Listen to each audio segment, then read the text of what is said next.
What's going on, YouTube? Welcome back to the channel. As always, hope you're having an amazing day so far today. So if you didn't hear, Cathie Wood actually just had an interview today. She talked about things such as NNDM. She talked about ROKU, Zoom, Bitcoin, and cryptocurrencies along with NFTs. So if you've been subscribed to my channel, you know that I'm super bullish on NNDM, which is Nano. I'm sure you already know that since you clicked the video. But I have about $21,000 worth of NNDM shares currently. I posted a video yesterday about how I bought the dip and loaded more shares in my portfolio. I'm super bullish on this company, but you have to realize that these dips are opportunities for you to buy. Buy the dip. You don't want to panic sell during these dips because you will regret it. The market will eventually go back up. You guys all know the memes that stocks only go up. So make sure you do buy the dip. Do not panic sell. This is a long-term play. You're going to want to hold this for, at least a year, maybe even a couple years. If you do enjoy this video and you are bullish on NNDM and have a few shares of NNDM, all I ask in return is for you to smash that thumbs up button and make sure you are subscribed with the bell clicked right next to it. We're about to hit 1,300 subscribers, which is crazy. So next goal is 1,400. So it would be awesome if you guys did make sure you hit that subscribe button. All right, I'm sure you guys are tired of me rambling on, so let's get right into the interview. Or you talk about is disruptive innovation is priced incorrectly. Why do you say that, and how do you see it? Yes, it's priced incorrectly in the public equity markets because of the short-term investment time horizon of most strategies. So if you talk to most analysts and portfolio managers, they're really focused on the next year or 18 months in terms of guiding their buy and sell decisions.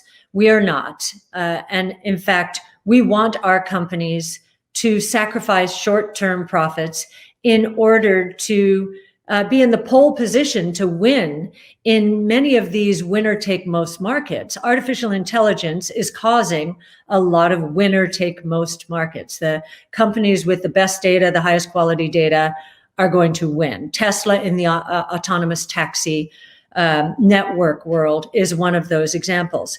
So by definition, then, if our companies are investing aggressively now for going short-term profits, their valuations are going to look very rich.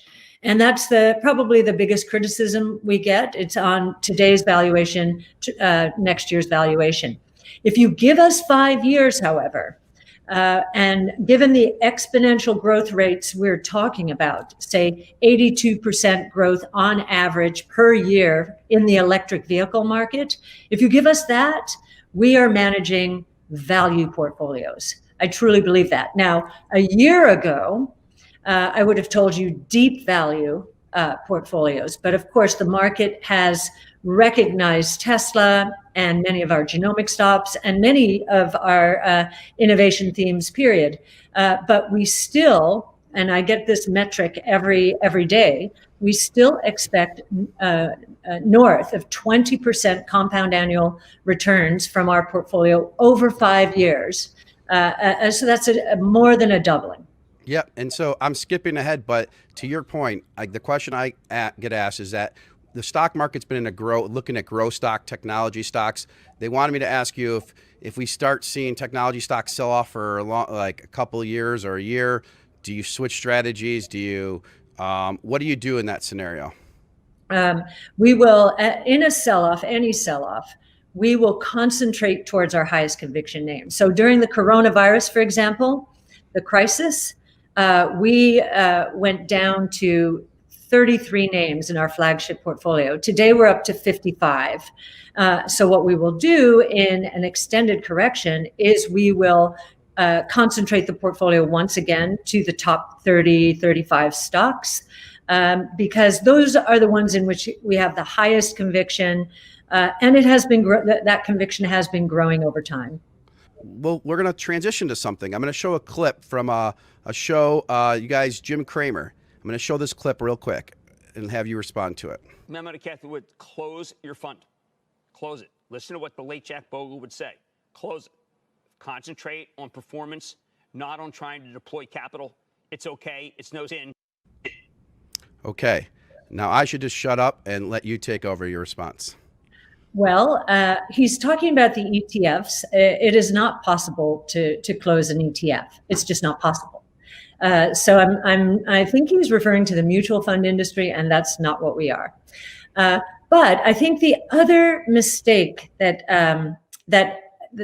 commentators are making is that they don't understand that I have nothing to do with the flows. In other words, the ETF ecosystem outside of ARK, the market makers, the authorized participants, they are creating and redeeming baskets of stock, which are the stocks we're invested in. But I'm not having to invest those flows or raise money to satisfy redemptions at all. I am investing, pure and simple. I am making investment decisions. I am not dealing with flows. This is such a luxury in a volatile market to be able to focus only on the investing side and not to be forced to do anything because of flows one way or the other. And from that point of view, I think ETFs are a superior wrapper for the portfolio manager. Now, mutual funds have their place in defined contribution funds and so forth. I'm not putting them down, but I think ETFs for an investor, a portfolio manager, are a better wrapper. Got it. And so that's your response. So yeah, it's not a mutual fund. You can't just close it down. It doesn't work like that. The irony is all I'm doing is concentrating on investing. If you look at our trades every day, we are being so opportunistic out there during a volatile market. We trade around volatility. We are liquidity providers. When investors and speculators are selling our stocks, creaming them, our highest conviction stocks, we will be buying them. When they are hyperventilating about our stocks, we will be selling them. We will be taking profits because we know there will be another source of controversy. We'll get another bout of volatility, and we can trade around it. Let me give you just a couple of stats. Just Tesla alone in 2018, Tesla alone, just our trading, not the performance of the stock, which, by the way, in a down year, 2018, the market was down 3.5%. Tesla was up 6%. But take that performance away. Our trading activity alone contributed 175 basis points to performance. Just Tesla. And we trade all of our names.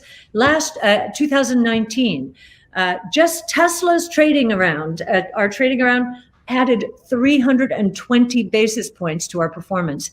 And last year, even more, although we're still trying to confirm the exact number. Now, what the daily trades you send out, do you ever get afraid that people are going to target your trades or go, like this target what Cathie Wood doing? Because nightly, it's like what Cathie Wood do. I believe you're doing it for transparency and to teach a little bit, but what would be the reason that you would say you're doing it?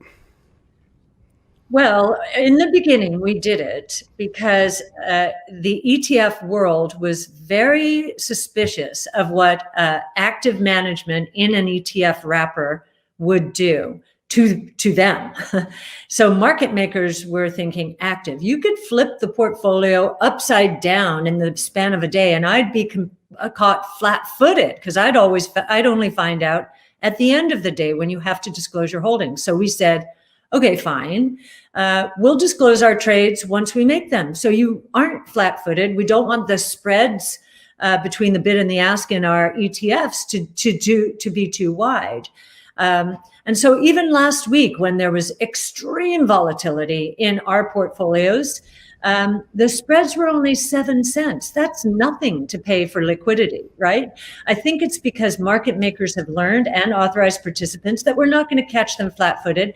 They've gotten used to our style of trading. We're not momentum oriented. They've got their algorithms tuned up to figure out what we're going to do. So they're just not surprised. We got such great feedback for publishing the trades, and the reason we had to publish them broadly is we could not have any selective disclosure. That is against a regulation. So we said, okay, we'll send those trades out to everyone. That's how that started. We got such great feedback that, and in fact, people sometimes are panicked if they don't get our trade sheet at the end, like, did you take me off the list? And we get a lot of those emails. So we knew it was gaining traction. Now so do I expect there to be a reaction? Sure. But if you've been watching our trades, we will initiate a position. If it goes up, I'm exaggerating, although not always. If it goes up 20% the next day because headlines are, ARK has bought. We're not going to be buying into that. We're just not going to be buying into that. And then we get a week like last week and this week, we get plenty of opportunities to fill in position. So, we don't feel like that by giving away our trades that we're going to be faced with a lot of front running, because we're a liquidity provider. We're not going to chase it, and we'll wait for everything to settle back down. All right. So you can pick a few of these. I'll just name a few. ROKU, Zoom, DraftKings, someone said Lucid, NNDM. Any of those you want to give a little insight on? Well, ROKU, we got okay. And then the last thing to finish up, NNDM. Anything on genomics?